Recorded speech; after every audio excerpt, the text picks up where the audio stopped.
뿌리를 내리고 영양분을 흡수해서 자라난다는 말을 하죠.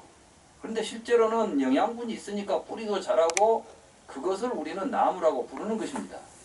이게 업보는 있으나 잡자는 없다. 이게 공성이다.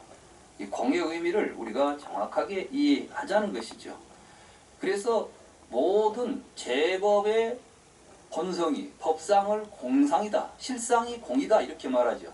불교에서는 공을 이야기하면 이건 실상에 대한 이야기라고 불러요. 실상. 그러니까 이 세상의 모든 존재들은 그것이 실상으로 보면 공이라고 봐야 된다. 그 말은 무엇이냐면 명사적으로 보지 말고 동사적으로 봐야 된다 이 말씀이에요. 근데 우리는 그것을 없다고 봐야 된다. 공을 무로 생각하니까 불교가 자꾸 허무주의고 뭘 없다는 이야기를 하는 것처럼 들린다는 말씀이에요. 여기 또 컵이 있습니다. 이건 왜 컵이죠? 컵 노릇을 하니까 컵이에요. 이게 컵 노릇을 하지 못하면 컵이 없어졌다고 말합니다. 그러죠? 컵이 깨져버렸어요. 그럼 컵이 깨지니까 컵은 사라진 거예요. 이제 유리 조각만 남았죠. 그렇다고 해서 실제로 없어진 게 있습니까? 없습니까? 깨졌을 뿐이에요. 근데 컵이 없다고 말합니다. 왜? 컵 일을 할 놈이 없는 거예요. 컵 일을 못하는 겁니다. 이게.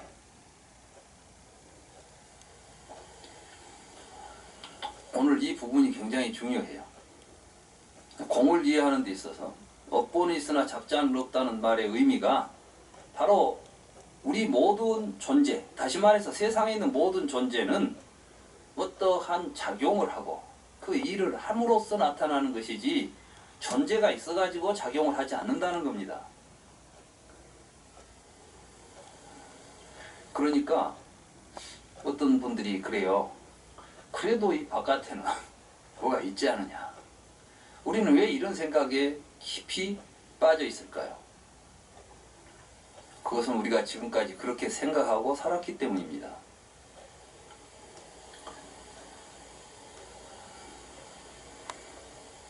우리가 보는 세상은 우리는 있는 것을 보는 것이 아니라 우리가 보는 대로 존재를 만들어서 삽니다. 그런데 그러한 이야기들이 현대 과학에서 새롭게 대두가 됐어요. 다시 말해서 우리가 어려서부터 배웠던 과학은 과학적 실제론에 근거하는 과학입니다.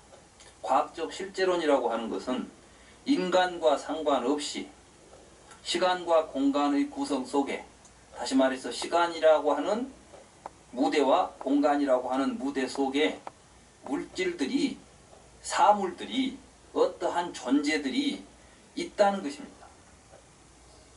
어떻게 있었을까요? 기독교에서는 그 있음의 문제, 세상이 어떻게 해서 이 세상에는 뭐가 있었을까? 그럴 때 기독교에서 말하기를 하나님이 천지를 창조해서 있었다는 겁니다. 그러면 실제로 누가 창조하지 않고 스스로 있었던 건 누구죠? 신이에요. 오직 신만 스스로 존재했습니다. 다른 것은 전부 신이 만든 뒤에 나왔습니다. 그러니까 신의 의지에서 나옵니다. 이렇게 의지에서 나온 것은 실체가 아니라고 봅니다. 그렇기 때문에 신은 모든 것을 존재하게도 만들고 존재하지 않게도 만들죠.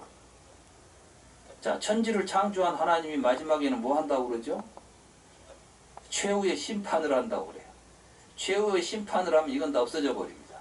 그러면 이제 뭐만 남냐? 하늘 세계만 남아요. 그러니까 마지막 최후 심판에 하나님에게 선택받지 못한 사람들은 이제는 이 우리가 살고 있는 세계는 이제 없어져 버리고 아주 연옥, 엄청난 고통스러운 지옥에 빠지거나 하나님의 선택을 받은 자는 하나님의 세상에 간다. 그럼 우리가 살고 있는 세계는 어떻게 된다고요? 만들어놨던 거니까 없어져 버리는 거예요. 그러니까 허망하고 허망하다. 이제 이런 이야기들을 하는 겁니다. 이 세상은 참 허망한 것이다. 이걸 불교에서 무상하다는 말하고 같이 이해하려고 하는 사람들이 있어요. 부처님이 무상하다 그랬으니까 이것은 허망한 것이나 마찬가지다. 불교에서 무상하다는 말은 허망하다는 말이 아닙니다. 이러한 세계관이 서양 사람들을 지배했을 때는 서양에서 1000년 동안 이 세상은 하나님이 만들었고 하나님이 좌지우지하고 하나님이 없애려면 없애고 이렇게 있다고 믿었던 것입니다. 이게 바로 창조론입니다. 지금도 교회에 다니시는 분들은 그렇다고 믿고 있고 그렇다고 세계를 보고 있는 것입니다. 그런데 18세기 유럽에서 세상은 신이 창조한 것이 아니라 누가 만들지 않았는데 본래부터 존재하는 것들이 있다는 생각을 하게 됩니다. 그게 바로 물질과 정신이라고 하는 두 가지의 실체들이 있을 것이다.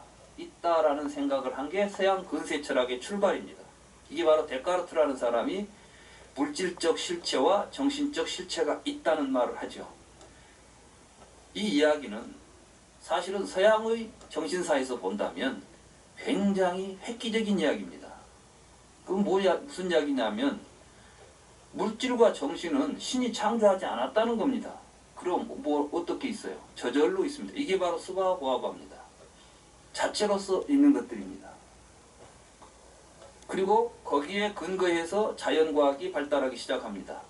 그 자연과학이 어떤 것이냐 하면 바로 이 물질적 실체를 구성하고 있는 원자들이 있다는 생각을 하게 됐고 그것을 원자라는 이름으로 부르는 존재들이 나타났습니다. 우리가 요즘 말하는 수소, 산소, 질소 뭐 이런 거 있죠? 100몇 가지 원자라고도 부르고 원소라고도 부르는 거 있지 않습니까? 그 원자는 이름 자체가 안 깨지는 것, 안 없어지는 것 이런 의미를 가지고 있어요. 아톰이라고 부릅니다. 아톰은 톰, 이게 히라보로는 쪼갠다 뜻이에요. 그러면 안 한다는 뜻이에요. 그러니까 아톰 그러면 안 쪼개진다는 겁니다. 그러니까 더 이상 쪼개지지 않는 것, 변치 않는 것. 그래서 처음에 이게 원자가 변치 않는다고 생각했고 과학적 실제로는 그 원자들은 다른 것과 무관하게 내가 있든 없든 있는 것들이에요. 자, 이것을 가지고 세계를 설명하려고 한 게 자연과학이었습니다. 그래서 이제 자연과학의 전제 조건이 과학적 실제론이라고 그래요. 철학적으로는. 그런데 이 과학적 실제론이 깨지기 시작해요. 어떻게 깨지기 시작하느냐? 20세기 들어오면서 아인슈타인은 시간과 공간이라고 하는 것이 그렇게 이런 물질들이 안정적으로 존재하는 무대로 존재하는 것이 아니라 시공이 함께, 다시 말해서 시간은 공간의 상태에 따라서 다르게 흘러간다는 겁니다. 이 우주의 시간이 동일한 시간이 흘러가고 있는 게 아니라 어떤 건 좀 시간이 어떤 데서는 빨리 가고 어떤 데서는 천천히 간다는 겁니다. 그게 무슨 말이에요? 이해가 됩니까? 그때 이 시간을 결정하는 것은 속도더라는 겁니다. 그래서 속도가 빠를수록 시간은 천천히 흘러가더라. 그러면 이제 어떻게 되죠? 시간이라는 것이 공간이 어떠한 상태에 있느냐에 따라서 그 공간 안에서 시간이 결정되겠죠?